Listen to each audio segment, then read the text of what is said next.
Hey, grinders of history. Tonight we're the history for sleep, the most useless inventions of the Dark Ages. Picture this. You're standing in a 14th century workshop watching some genius strap tiny flamethrowers to chickens like they're feathery battle drones. This wasn't some drunk peasant's dare. Actual military engineers thought anti-siege chickens were their big brain moment. The plan? Launch these poor cluckers over castle walls to set enemy camps on fire. What could go wrong? First historical truth bomb. Medieval warfare was basically just men throwing random ideas at walls, sometimes literally, to see what stuck. The chicken flamethrower appears in multiple military manuscripts from the 1300s, proving bad ideas spread faster than the Black Death. They called it incendiary poultry, like that made it sound less ridiculous. Newsflash: chickens don't follow orders. Most either immediately flew back to their own troops or just ran around screaming like feathery Molotov cocktails. Imagine explaining to your king that you lost a battle because your secret weapon was busy setting your own supply tents on fire. Now for the meme-worthy twist. This is history's first documented case of friendly fire being literal. The only thing these chickens burned was their inventors' reputations. It's like that time your mate tried to microwave a sausage roll and set off the fire alarm, except with more feathers and international humiliation. Some historians claim a few chickens actually worked as intended, which makes me question if we're reading the same scrolls. Either way, this belongs in the Bad Idea Hall of Fame, right between crypto bros and a guy who invented high heels for battle. Musical connection? This is the medieval equivalent of dropping the beat and then tripping over your own decks. You can practically hear the record scratch when the first chicken U-turns midair. If they'd had diss tracks back then, the opposing army would have sampled those panic squawks into the ultimate humiliation anthem. Cluck Cluck Mother Clucker would have topped the siege charts for weeks. Here's the debate still raging in academic pubs. Was this actually dumber than modern military experiments? I mean, the U.S. Army once tried training bats as bombers during World War II, so maybe we shouldn't throw stones. Or should we? Maybe throwing stones would have been more effective than the damn chickens. Before you yeet yourself into the past, smash that like button. But only if you're vibing with this history remix. Drop your kingdom and local time in the comments. Let's see who's still awake at 3 a.m. like a medieval scribe on deadline. Now, dim your torch or phone, maybe cue up some Luke Core beats, and let's drift into tonight's chaos. Picture this. You're a knight suiting up for battle, layering chainmail over gambeson, strapping on your polished cuirass. Then your squire hands you leather underwear armor. That's right. Someone in the 12th century looked at a knight's vulnerable bits and said, let's protect the family jewels with the same material we use for shoes. Historical fact. Knights actually wore brays, sturdy linen undergarments, but by the 1300s, some overzealous armorers started reinforcing them with boiled leather panels. Because nothing says chivalry like sweating through a codpiece that could double as a cricket pad. The logic? Arrow deflection. The reality? A ye old wedger from hell. Absurd twist. This was the medieval equivalent of wearing a bike helmet to a gunfight. Sure, it technically offered some protection. If by protection you mean mild scratch resistance while sacrificing all mobility. Imagine trying to mount your warhorse with what amounted to armored diapers strapped to your thighs. No wonder so many tapestries show knights falling off their steeds. They were too busy adjusting their undercarriage armor to focus on battle. Meme connection. This is the OG bad life hack. You know those TikTok videos where people duct tape their phone to a selfie stick instead of just holding it? Same energy. Somewhere in heaven, a medieval knight is face-palming as 21st century dudes strap knee pads to their jeans for streetwear armor. History doesn't repeat. It vibes. Open debate. Did this actually work? Well, one account from the 100 Years' War describes an English knight surviving a crossbow bolt to the groin thanks to his leather brays. But historians can't agree if this was a miracle or just medieval propaganda to sell more dick armor. Either way, it's a hard pass for modern reenactors. Callback.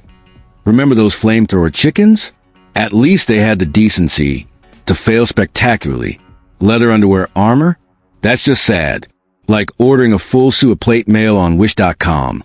Technically functional, but you're still getting clowned in the group chat.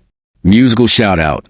If nights had Spotify playlists, this invention would be that one awkward track you skip when friends are over, like a Gregorian chant remix of Protect Your Neck, but with way less protection and way more chafing. Final verdict. A noble attempt, but let's be real. If your battle strategy relies on underwear engineering, maybe rethink your career. Next up, the automatic spoon, because apparently lifting soup to your mouth was too much labor. So you survived the leather underwear saga. Congrats. Now let's talk about the alarm clock monk, humanity's most chaotic solution to waking up on time. Forget your iPhone's gentle heart melodies. This was the original get your ass out of bed technology, powered entirely by one sleep-deprived dude with Bell and a vendetta against peace. Historical fact. In medieval monasteries, timekeeping was everything. Prayer sessions ran on a strict schedule.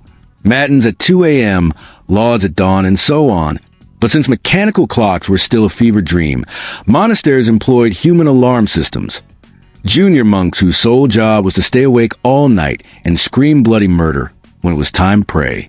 Imagine being a guy who had to shake awake 50 grumpy monks every morning like a medieval Kevin McAllister, setting up Home Alone traps. Absurd twist. This was basically the world's worst gig economy job. No sick days, no snooze button, just pure, unrelenting responsibility. And if you did fall asleep, congrats. You just doomed everyone's souls to eternal lateness. Some accounts mention monks tying ropes around their wrists and dangling them out windows, so passing guards could yank them awake if they dozed off. That's not a job description. That's a hostage situation. Meme connection. This is the ultimate. I woke up like this flex. Modern influencers complain about 5 a.m. routines. Try doing it in a freezing stone corridor with nothing but faith and spite keeping you upright. The alarm clock monk was the original hustle culture icon. No green juice, no meditation app, just raw medieval willpower and the looming threat of eternal damnation. Musical shout out. Those pre-dawn Gregorian chants? That's just the aftermath of the alarm clock monk's work. You think monks harmonized so well because they were holy? Nah. They were just terrified of what would happen if they missed another cue. The real banger here is the sound of 30 sleep-deprived men groaning in unison, which honestly could be the drop in a sick dungeon synth track. Open debate. Did the system actually work? Well, records show monasteries did keep impressively precise time, but also that oversleeping was one of the most common punishments in monastic logs. Coincidence? Or proof that even God couldn't make this job functional? Final verdict. The alarm clock monk was the ultimate good idea in theory disaster. Next time your alarm goes off, take a second to thank capitalism for replacing this mess with vibrating smartwatches. Up next, catapult mail delivery, because apparently walking was too mainstream. So you survived the alright, time to talk about catapult mail delivery, because when medieval lords said, go postal, they meant it. Picture this. You're a 13th century nobleman waiting on an urgent love letter from your mistress across the castle grounds. But instead of handing it to a servant like a normal person, some genius engineer suggests yeeting it over the walls via trebuchet. Romance isn't dead, but your courier might be. Historical fact. The concept of missile mail wasn't just some drunk lord's fever dream. It was legitimately attempted multiple times during sieges. The most famous example?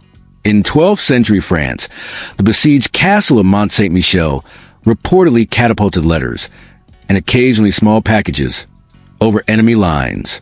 Because nothing says confidential correspondence like launching it at 60 miles per hour into a war zone. Absurd twist. Accuracy was optional. Imagine receiving your tax notice embedded in a cow patty because a postal trebuchet overshot into a pasture. Or worse, your carefully wax-sealed letter landing directly in the enemy's camp with cheerful to our dearest foes. Please forward. Historians found records of lords complaining that half their mail ended up in moats, which honestly just makes this medieval Amazon delivery. Meme connection. This is the OG task failed successfully meme. The medieval equivalent of slapping fragile on a package before drop kicking it onto your porch. And let's be real, we still haven't improved much. Modern delivery drones? Just fancy catapults with better PR. Musical shout-out. If this delivery method had a theme song, it'd be that wee sound effect from old cartoons followed by a record scratch. Or better yet, the message in a bottle, but with more screaming and splintering wood. Open debate. Was this actually faster than a messenger? Depends how you define success. Sure, a trebuchet could launch mail miles in minutes, but only if you didn't care where it landed. Some scholars argue it was purely psychological warfare. Nothing demoralizes enemies like being pelted with grocery lists mid-siege. Final verdict. A bold attempt at medieval express shipping, but ultimately as reliable as a TikTok life hack. Next up, the toothache cure drill, because apparently medieval dentists took root canal way too literally. Alright, brace yourselves for the toothache cure drill, because nothing says medieval healthcare like handing a blacksmith a hammer and hoping for the best. Picture this. You're a 14th century peasant with a molar that feels like it's hosting its own jousting tournament. You stagger into the local dentist, Reed, the guy who usually shoes horses, and his solution is to drill a hole straight into your skull. No anesthesia, no consent forms, just a rusty hand-cranked auger and a prayer. Historical fact. Medieval dentistry wasn't so much a science as it was a vibes-based approach to pain management. The treatment for toothaches? Bore a hole directly into the infected tooth, or, if the dentist was feeling extra creative, into the jawbone nearby. Some texts even suggest pouring molten lead into the cavity afterward to seal it, because if there's one thing a throbbing nerve needs, it's third-degree burns as a follow-up. Absurd twist. This was the original, just walk it off medical advice. No Novocaine? No problem. Patients were often held down by multiple assistants while the dentist, again, probably just a village blacksmith moonlighting, cranked away like he was starting a Model T. And the best part? If you survived, you'd likely die of infection a week later anyway. Peak efficiency. Meme connection. This is the ultimate hold my ale moment in medical history. Imagine a medieval version of POV. You ask for a dentist recommendation on Reddit. Just a bunch of peasants in the comments like, yeah, Brother Gregorius fixed mine. I died shortly after. Musical shout-out. If this procedure had a soundtrack, it'd be that beezy noise from a chainsaw horror movie, but somehow worse, because at least chainsaws are sharp. Realistically, the only music here was the screams of patience, which might explain why so many medieval songs are in minor keys. Open debate. Did this ever work? Shockingly, sometimes. A few skeletons show evidence of healed drill holes, meaning some poor souls actually survived this nightmare. But historians still argue whether that's a testament to human resilience or just proof that luck was the real medieval healthcare plan. Final verdict. A hard pass. Next time you complain about modern dentist bills, remember, at least they don't hand crank their tools anymore. Up next, the portable moat, because apparently water was too heavy to carry. Let's talk about the portable moat, the medieval equivalent of carrying around a kiddie pool for home defense. Picture this. You're a 15th century nobleman who just has to travel, but you're terrified of being ambushed without your beloved castle moat. Solution? Pack a foldable one. That's right. Someone looked at a body of water and said, let's make it travel size. Historical fact. Portable moats were real, and they were exactly as ridiculous as they sound. Wealthy lords traveling to battle would have servants dig temporary trenches around their camps, then line them with collapsible wooden panels to hold water. Some versions even use leather or canvas to create instant mini-moats. Because nothing says military genius like stopping for 3 hours to set up a puddle. Absurd twist. This was the original overpacking disaster. Imagine being the poor squire tasked with hauling 50 pounds of wooden planks just so your lord could sleep next to a glorified mud puddle. And the best part? Most portable moats were about 2 feet wide, meaning any mildly determined invader could just step over it. Siege warfare had truly hit rock bottom. Meme connection. This is a medieval version of buying a $300 tactical backpack to survive the apocalypse, only to realize it can't even hold your grocery haul. The portable moat was peak, looks cool, does nothing energy, like strapping a pool noodle to your car and calling it armor. Musical shout-out. If this invention had a theme song, it'd be Splash by Mafia. But the splash is just a nobleman face planting into his own foldable failure. Open debate. Did this ever stop anyone? Records suggest portable moats were mostly used for psychological warfare, because nothing intimidates enemies like watching your army assemble IKEA furniture mid-battlefield. Some historians argue they were just for show, medieval flexing at its finest. Final verdict. A bold attempt, but let's be real. If your defense strategy relies on a puddle, maybe reconsider your life choices. Next up, the court jester AI, because automated clowning was apparently a necessity. Let's dive into the court jester AI, because when medieval nobles got tired of human clowns, they built a wind-up one. That's right, centuries before ChatGPT ruined poetry. Some 16th century engineer looked at the court fool and said, "Why we automated the cringe?" Historical fact. In the 1500s, mechanical jesters were the peak of rich people trolling. These elaborate wind-up dolls, often dressed in classic fool's garb, would literally crank out jokes via pre-programmed scrolls, while their limbs jerked around like a marionette with Wi-Fi lag. The most famous example? Emperor Rudolph II's mechanical Turk jester, which allegedly told such bad jokes that diplomats questioned if it was satire or just bad engineering. Absurd twist. This was the original robot takes your job panic, except the job was getting hit with rotten fruit. The worst part? These bots couldn't even read the room. Imagine a duke's wife dying, and the automated jester suddenly belting out, "Why did the corpse cross the road to get away from your face?" No wonder somewhere accidentally dropped down stairwells. Meme connection. This is the medieval version of those AI-generated Seinfeld streams. Technically impressive, but hauntingly unfunny. The court jester bot was basically a deep-fried meme in cuckoo clock form. Musical shout-out. If this thing had a theme, it'd be "Pop Goes a Weasel," played on a broken hurdy-gurdy, with occasional dial-up screeches when its joke buffer failed. Open debate. Were these ever funny? Or were nobles just so bored they'd laugh at anything? Some historians claim the bots were intentionally bad, a meta-joke about humor itself.